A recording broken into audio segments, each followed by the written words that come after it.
সংস্কারের পাশাপাশি দ্রুত নির্বাচন চায় বিএনপি, ভোট হলেই কেটে যাবে সব সংকট বললেন মির্জা ফখরুল। নির্বাচিত সরকারের হাতে ক্ষমতা হস্তান্তরে কাজ করছে অন্তর্বর্তী সরকার বললেন উপদেষ্টা। নির্বাচনটা হলে আমাদের শক্তি, সেই শক্তি আরো বাড়বে, যে সংকটগুলো সৃষ্টি হয়েছে সেই সংকটগুলো দূর হয়ে যাবে।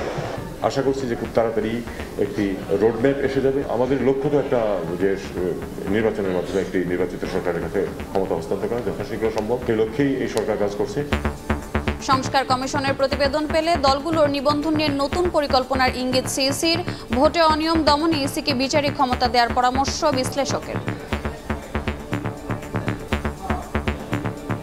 রিপোর্টটা পেলে তারা কি কি সুপারিশ দেয় এগুলো একটু পর্যালোচনা করে, তাহলে হয়তো একটা আমরা সিদ্ধান্তে আসতে পারবো। কারা কারা নিবন্ধিত অবস্থায় থাকে, যারা যারা থাকবে তাদের নিয়ে নির্বাচন করবো। কমিশনকে স্বাধীন করতে হলে তাহলে নির্বাচন কমিশনকে এই বিচারিক ক্ষমতা দিতে হবে। দেখছিলেন প্রধান শিরোনাম। দুপুরের সময়ের সঙ্গে আছি আমি রোজা চৌধুরী। এবার অন্যান্য শীর্ষ সংবাদ।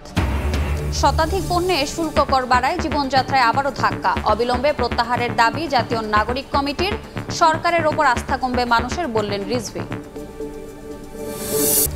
অপরিকল্পিত উন্নয়নের খেসারত 10,000 কোটি টাকার টানেল এড়িয়ে ঢাকা কক্সবাজার রুটের গাড়ি চলে শাহ আমানত সেতু দিয়ে। পটিয়া আনোয়ারায় সড়ক নির্মাণে মিলতে পারে মুক্তি। দুর্নীতিবাজদের ধরতে নেই দৃশ্যমান পদক্ষেপ। দুদকের 70টি অভিযানে দালাল ছাড়া গ্রেফতার হয়নি কেউ। তাৎক্ষণিক ব্যবস্থা না নেওয়ায় কার্যক্রম নিয়ে প্রশ্ন।